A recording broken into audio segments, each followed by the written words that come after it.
the virtual Edinburgh International Harp Festival. It's day 3 of the festival and we're about to have our 3rd workshop. Today, that workshop comes from Eira Lynn Jones. Eira Lynn Jones is originally from Wales, but she's now based in Manchester. She's a freelance professional pedal harpist who teaches at the Royal Northern College of Music and plays with a variety of musicians, including the Halley Orchestra.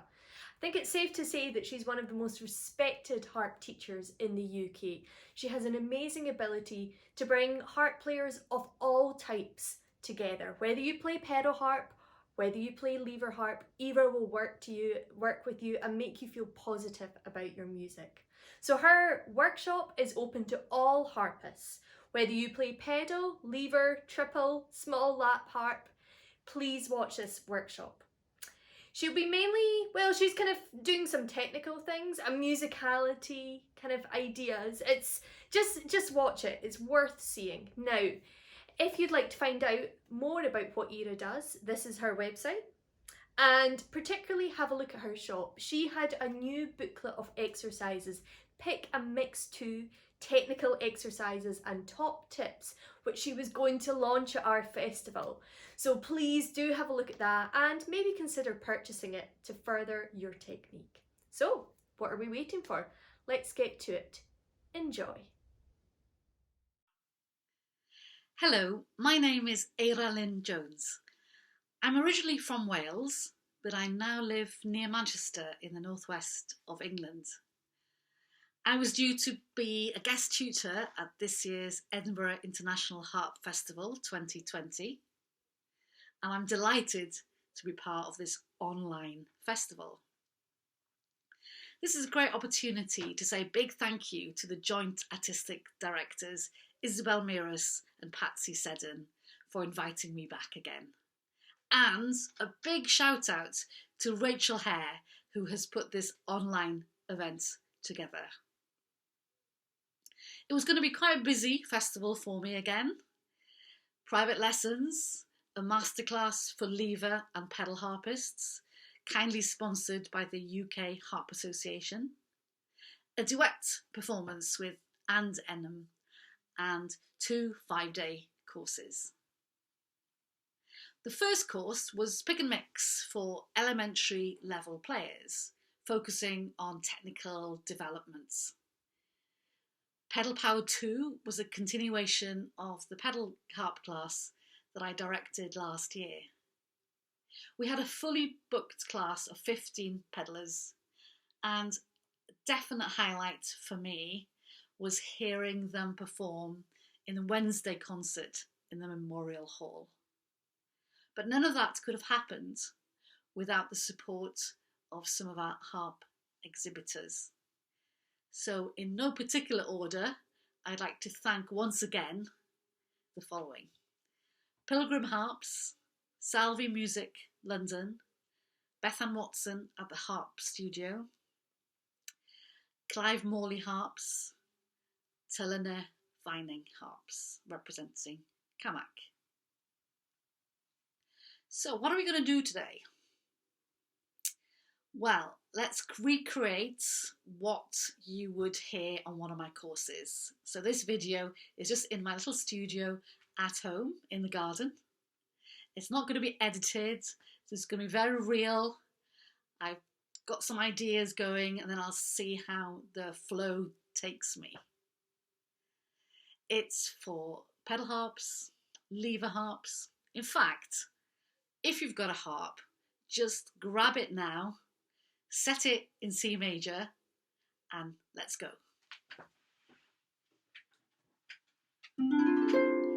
So C major. We're going to do a strengthening exercise. We have a lot more time on our hands at the moment, so it's the ideal time to slow down and really build strength in our fingers. I'm not going to give you music. I want you to listen and try out the exercise. You can pause the video, but do come back. Don't leave me here. Come back and there'll be more that you will learn along the way. So the notes that we're going to use for this first section is C, then D, C and E, and C and F.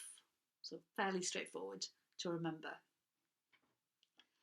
I want you to place finger 2 on the C and the thumb on the D, and try and place them together at the same time. And play. And do play slowly. Squeeze the strings so you have good contact, and take your time. Breathe in and out. No point doing these exercises if you don't do them slowly and do them well. It's just a waste of time, to be perfectly honest. So just really enjoy connecting with the strings. Slow down your breathing and do them slowly. So once again, C and D. Now we're going to move that thumb up one string to the E and replace finger 3 on the C. And we're going to move the thumb up one string again to the F, replacing the 4th finger on the C. I'll do this once again for you to listen to.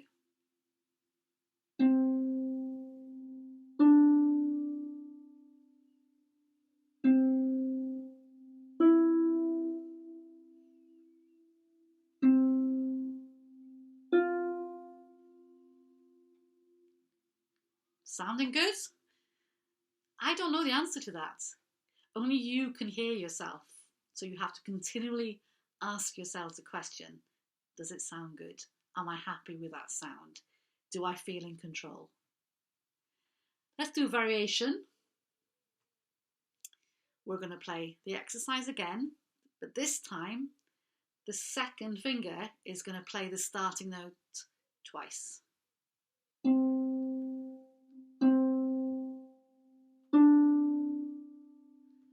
Moving on to the 3rd. The 3rd on the C, you're going to play that 3 times. Move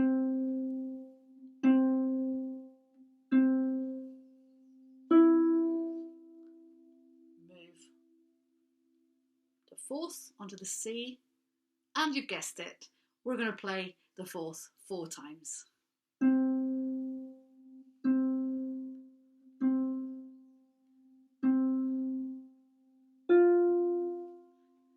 Each time really enjoying that action of the fingers going into the palm, articulating deeply with a good controlled sound, and the thumb relaxing over each time.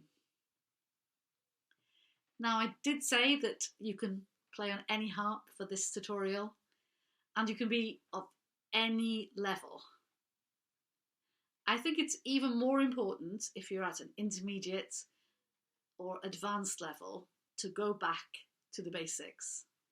So if you think this is too easy, I would actually think again, record yourselves and make sure that you are doing all these things to the best of your ability. We're going to do a variation of that sequence to strengthen some of the weaker fingers, starting with 3 and 2 only. So the same sequence of notes, but this time using 3 and 2 each time. So thumb is not in use, so it just relaxes over in the closed position.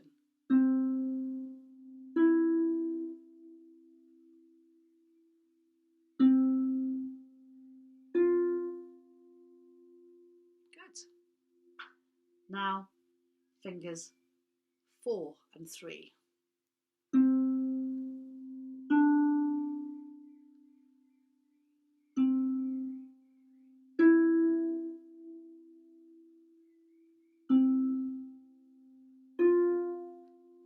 So this last one might feel a little bit unusual because you might not have done much practice on the spacing of a fourth between the fourth finger and the third finger. But it's really important for something we're going to do later on in the session. So, a few things to look out for.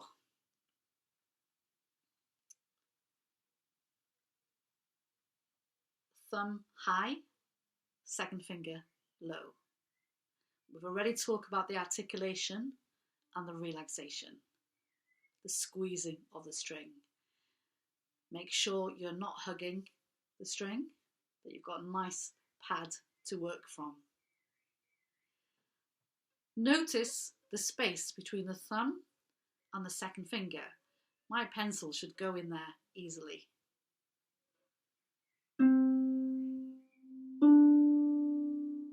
The next sequence with 3 and 1. This can happen. You're playing 3 and 1 and the second finger is not needed, but for some reason that second finger can decide to come out. I call it coming out to play, but actually second finger should just hang. If you're not using a string, it should be in that closed position. The same for 4 and 1. Sometimes the middle fingers come out. Have you seen that shape? If you have in your own playing, try and correct it. Just let those fingers drop, let them hang loosely, and 4 and 1. There you go. So that's the first set of exercises. The next point I'd like to make is about reading music. I know some people struggle with this, and one element which can really help is recognizing intervals on the page and identifying shapes. So look at music, look through it and say to yourself, right, that's a fifth, that's an octave, that's a triad, that's a first inversion of an F triad, that's a dominant seventh. All these shapes are what you're going to be playing in all your wonderful tunes. So you'll see a fifth, and the next thing you do is actually train your fingers to open up to the space of the fifth. You know that that is how a fifth feels. The same with an octave. That's the spacing for an octave. Close your eyes and decide, right, you're going to play a fifth or a third or an octave, just to see if you're really comfortable with that.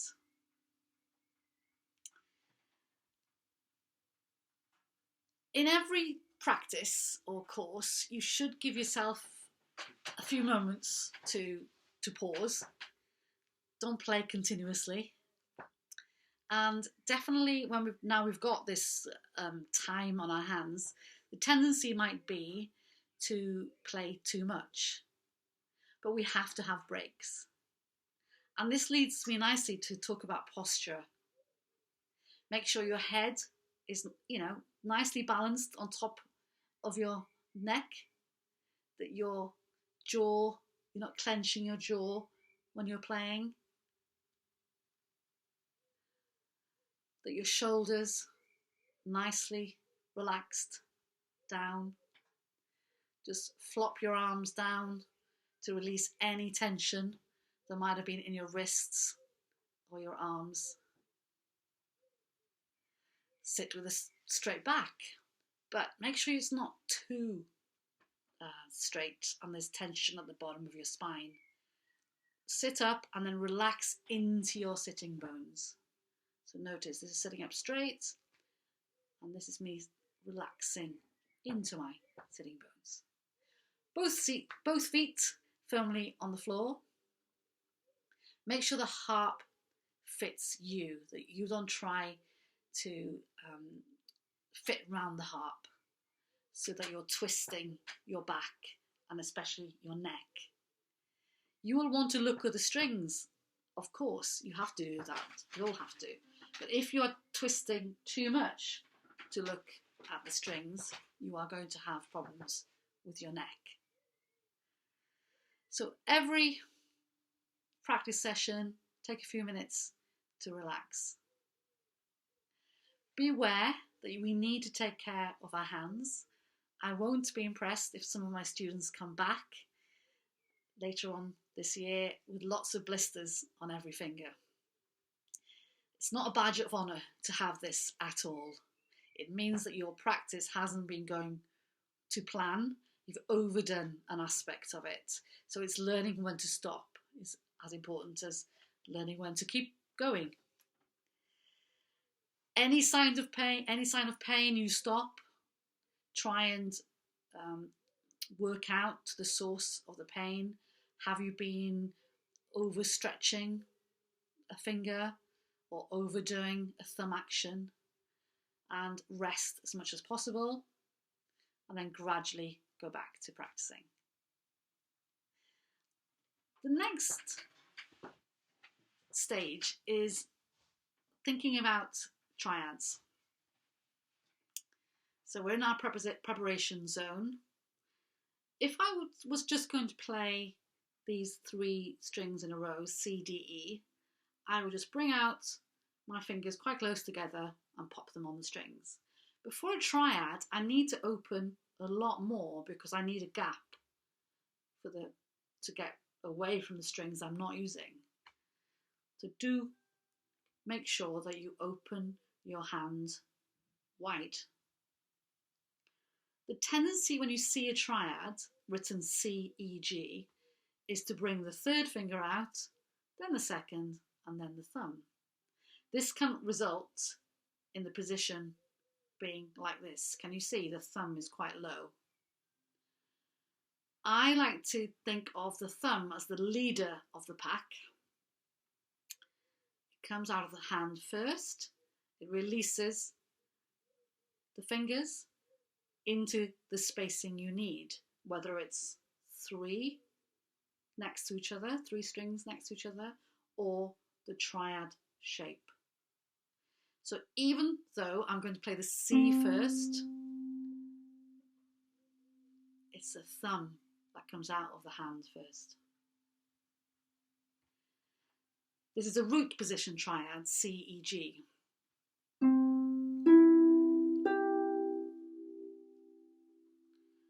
First inversion, we put the C on top, move our fingers, E, G, C, and then we move the E on top and we have G, C, E. And suddenly you'll see that that exercise I did right at the start of 3 and 2 with an interval of a 4th is needed for this second inversion triad. So incredibly important to get comfortable with our spacing. And then you just add the thumb. Arpeggios, very similar. You have 4, 3, 2, 1, C, E, G, C. What happens is you get to doing arpeggios and you practice lots of linking arpeggios, etc., etc. But sometimes we forget to zone in on the weak points, which are the bottom 2 notes, the 4 and the 3 being strong and being played together. Then play E and G together. Play all 3. And then add the thumb to do the whole arpeggio.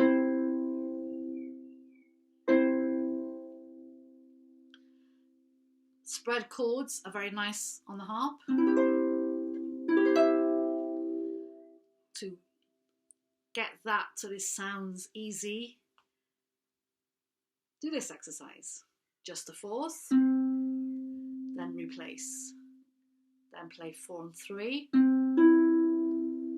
Notice how my hand is still. Replace. 4, 3, 2. Replace. 4, 3, 2, 1. And you gradually work on getting that action faster. So I haven't given you music today, but I am launching a new booklet. It was due to be launched at the festival on next week, Saturday. And here it is. So it's Pick and Mix 2, and it's technical exercises for harpists. So some of these exercises today and development of those, continuation of those exercises are in that book. I launched Pick and Mix 1 last year and it became very, very popular. They're £5 and downloadable from my website. It also, in my shop, I also have some CDs, some original tunes, some arrangements, and music by other harpists that I'm very happy to promote as well. So do have a look if you want some new ideas. The next exercise, it's all about scales. We can't get away from scales. So if you want to play the fast jigs and reels, you are going to have to be really confident with scales. So we set the first placement of the scale, which is the first 4 notes. Again, place them all together, 4, 3, 2, 1.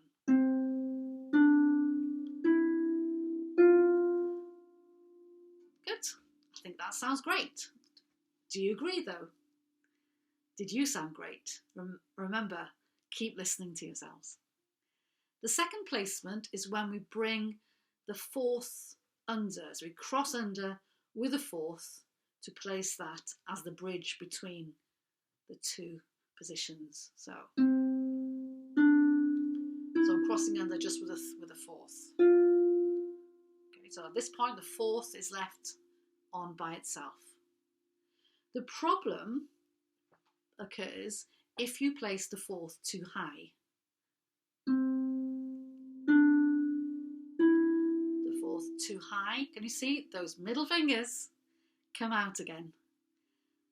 So think where you've placed the 4th on the C, and they should more or less be in the same line. So the 4th, when it comes back, should be on the same line as where you started.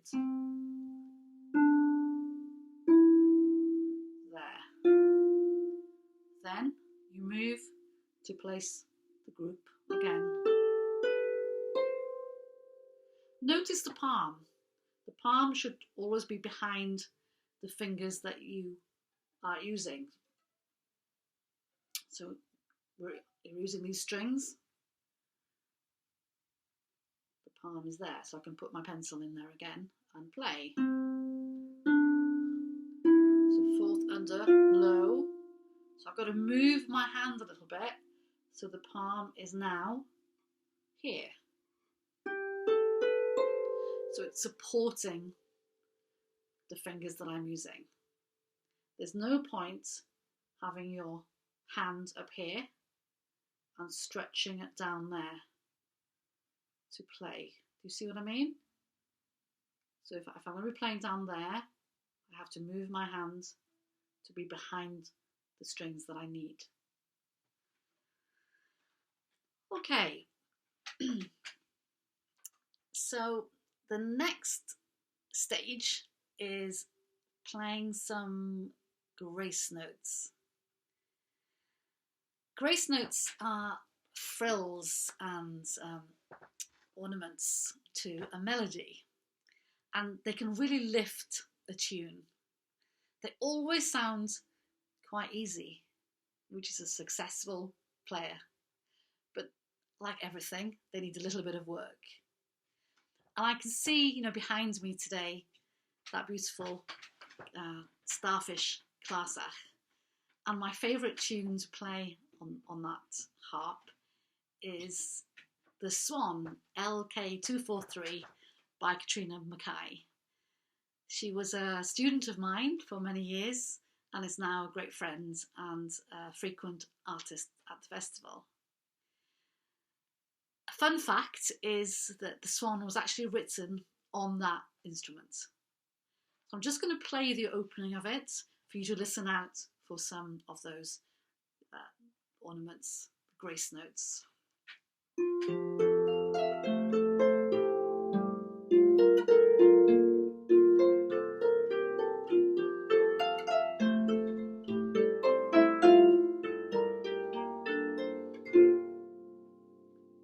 Okay, so you heard me play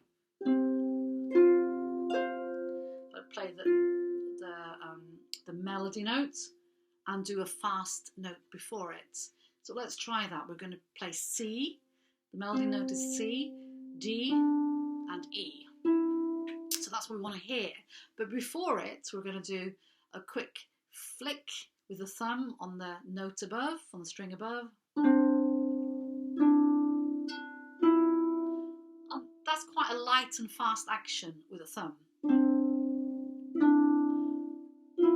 But making sure we can hear that melody note. You can use different fingers, 2 and 3. You can use 2 grace notes. There are lots of different combinations of ornaments that you can do with different fingerings. You can place F, E, C, A and turn the top 2 into grace notes before the tune. This is the melody, so you go.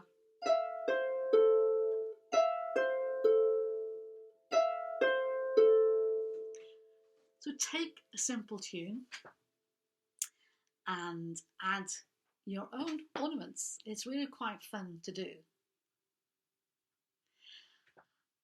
Okay, so I'm going to do some questions that were sent in by participants at this year's festival. I asked a few people, did they have anything they'd like me to talk about?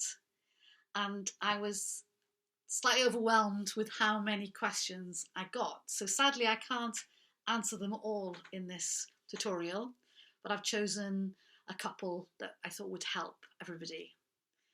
So the first question had 2 parts. It was, who's my favourite composer? And can I recommend some repertoire?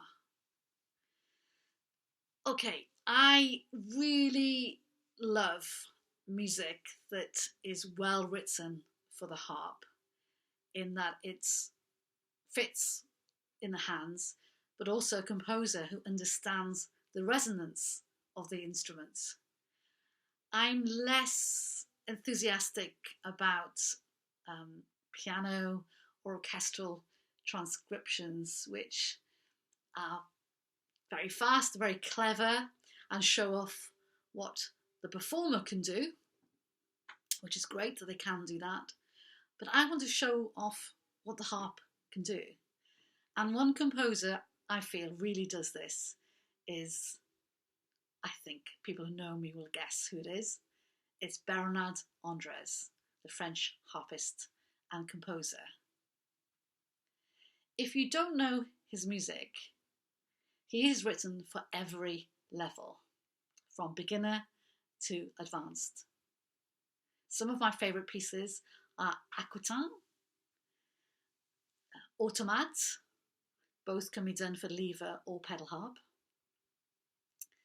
Specifically for pedal harp, Anamorphosis, Elegy and Lamento. Then if you play with a flautist, the beautiful Algs and the very interesting and innovative Narthex. Have a look.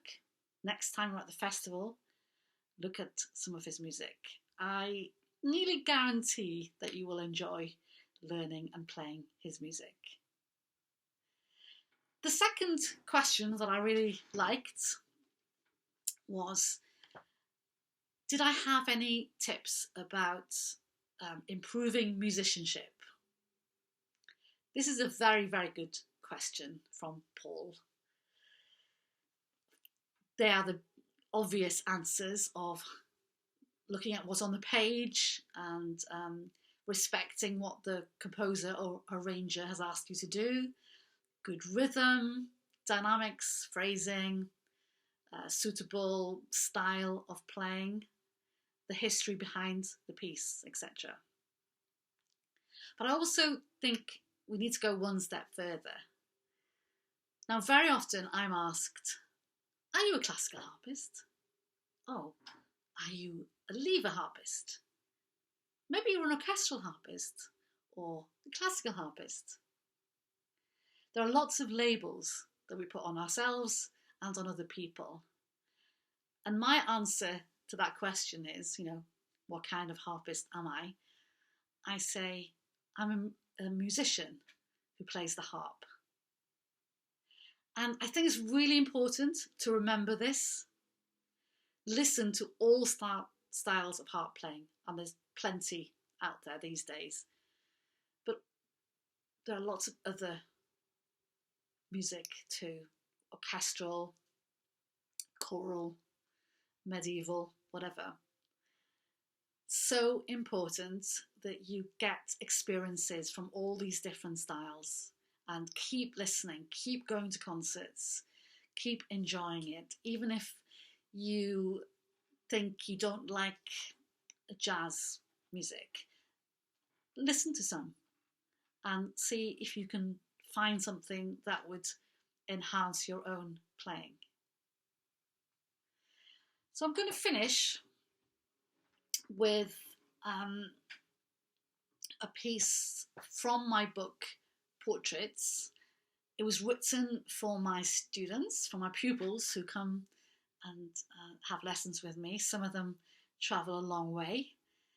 It's called On Your Way, and I think it's particularly appropriate for this tutorial to say that I really hope that you're all on your way too, and that you will keep exploring and keep enjoying your journey at the harp.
Thank you very much for watching.